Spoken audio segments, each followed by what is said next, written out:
Jadi mari kita bersungguh-sungguh ya, merencanakan, mempersiapkan setiap pelayanan yang kita lakukan agar jadinya tidak asal-asalan, tapi jadinya itu betul-betul berdampak.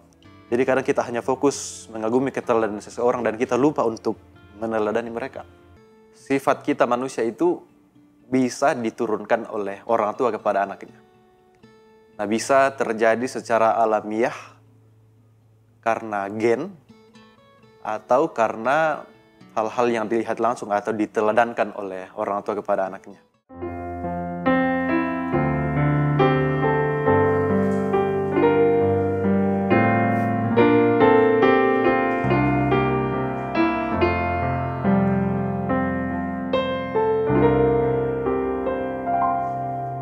Bagaikan bejana siap dibentuk, demikian hidupku di tanganmu. Dengan urapan kuasa rohmu, ku dibaharui selalu. Jadikanku alat dalam rumahmu, inilah hidupku di tanganmu.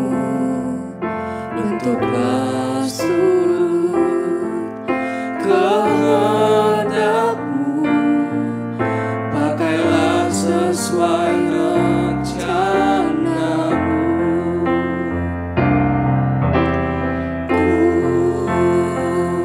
Mau sepertimu, Yesus, disempurnakan selalu dalam segenap jalanku, memuliakan namamu, memuliakan namamu.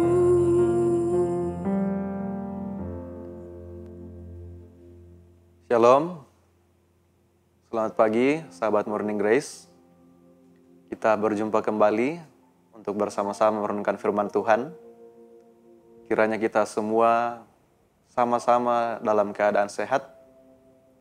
Mari kita semakin mendekatkan diri, menjalani hidup ini mendekat kepada Tuhan dengan bersama-sama merefleksikan firman-Nya.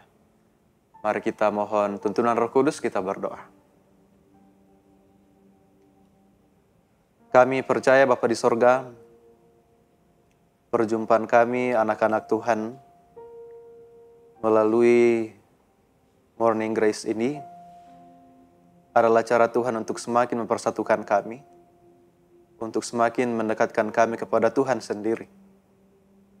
Firman-Mu akan kami renungkan kembali bersama-sama. Kami mohon kuasa-Mu ya Roh Kudus menuntun kami. Dalam nama Tuhan Yesus Kristus kami berdoa. Amin. Sahabat Morning Grace, ada satu istilah dari dunia barat ya, like father, like son. Ya, mungkin kita sudah tahu, mungkin secara harfiah jadi seperti ayah dan anak. Nah, istilah ini dipakai untuk menggambarkan bahwa sifat kita manusia itu bisa diturunkan oleh orang tua kepada anaknya. Nah, bisa terjadi secara alamiah karena gen atau karena hal-hal yang dilihat langsung atau diteladankan oleh orang tua kepada anaknya. Nah, pertanyaannya, apakah pola kehidupan spiritual kita juga adalah pola yang diturunkan dari orang tua? Ya, mungkin kita bisa merenungkan pertanyaan ini.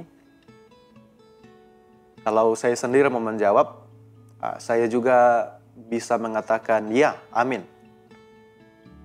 Kehidupan spiritual saya itu tentu berawal dari saya melihat bagaimana orang tua saya mengajar saya berdoa, mengajar saya membaca Alkitab, mengajak saya ke tempat ibadah.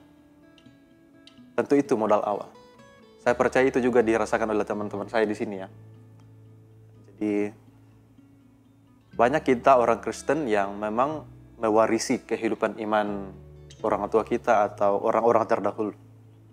Nah, salah satu surat Rasul Paulus kepada Timotius mengatakan bahwa iman yang tulus dalam diri Timotius adalah iman yang juga hidup dalam diri neneknya, yaitu Lois, dan juga ibunya, yaitu Eunike. Nah, Timotius ini adalah salah satu murid Rasul Paulus, dan dia menyaksikan bagaimana kehidupan beriman Timotius itu, dan dia menyimpulkan bahwa ini juga adalah iman yang sama yang disaksikan dalam diri orang tua dari Timotius. Nah, dengan demikian Lois dan Eunike telah berhasil memberikan teladan kepada Timotius. Tapi tidak berhenti di situ. Satu yang harus kita fokus juga adalah ternyata Timotius berhasil meneladani mereka. Nah, kadang kita hanya fokus untuk mengagumi keteladanan orang ya. Makanya biasanya ini kita hanya fokus pada Lois dan Eunike. Oke lah, kita kagum pada teladan para rasul, meneladani orang-orang yang kita anggap bisa diteladani, misalnya pendeta dalam jemaat, rohaniawan atau siapapun itu. Tapi kadang kita lupa bahwa yang perlu kita fokus juga adalah apakah kita sudah meneladani mereka. Jadi kadang kita hanya fokus mengagumi keteladanan seseorang dan kita lupa untuk meneladani mereka. Nah, kita harus melanjutkan teladan yang sudah diteladankan agar keteladanan itu tak berhenti pada diri kita atau pada satu orang, namun menular dan berdampak kepada generasi kita. Oke lah, kita mungkin belum berkeluarga, tapi percayalah suatu hari ada orang-orang di sekitar kita, generasi di bawah kita yang akan melihat kita dan melihat bagaimana kita hidup dan meneladani kita. Dan saat itu kita sudah berhasil menjadi teladan. Dan mereka juga berusaha menjadi teladan. Atau mungkin ada juga sahabat saya, teman-teman saya yang merasa bahwa di sekitarnya tidak ada teladan. Mungkin pesimis ya. Kalaupun mungkin sahabat The Grace pernah dalam posisi tidak bisa melihat teladan dari orang-orang di sekitar, maka satu yang tetap bisa menjadi teladan, yaitu Kristus. Kristus adalah teladan terutama yang harus kita teladani. Kita adalah anak-anak Tuhan yang telah menerima keselamatan dalam Kristus. Telah menerima juga Roh yang membangkitkan kekuatan, kasih, dan ketertiban. Nah, kita harus kuat menghadapi berbagai tantangan. Lalu penuh kasih dalam melakukan segala pelayanan. Dan tertib. Nah, di sini ada kata tertib. Ya, tertib artinya kita tidak sembrono, tidak sembarangan. Kita terlatih, kita bersungguh-sungguh. Kita menyengajakan diri kita untuk dibentuk ya, seperti kegiatan ini. Sehingga kita terbentuk menjadi pribadi yang meneladani orang yang diteladani, meneladani Kristus, lalu menjadi teladan bagi siapa saja. Jadi mari kita bersungguh-sungguh ya, merencanakan, mempersiapkan setiap pelayanan yang kita lakukan agar jadinya tidak asal-asalan, tapi jadinya itu betul-betul berdampak. Tuhan sudah menebus kita dengan karya yang luar biasa.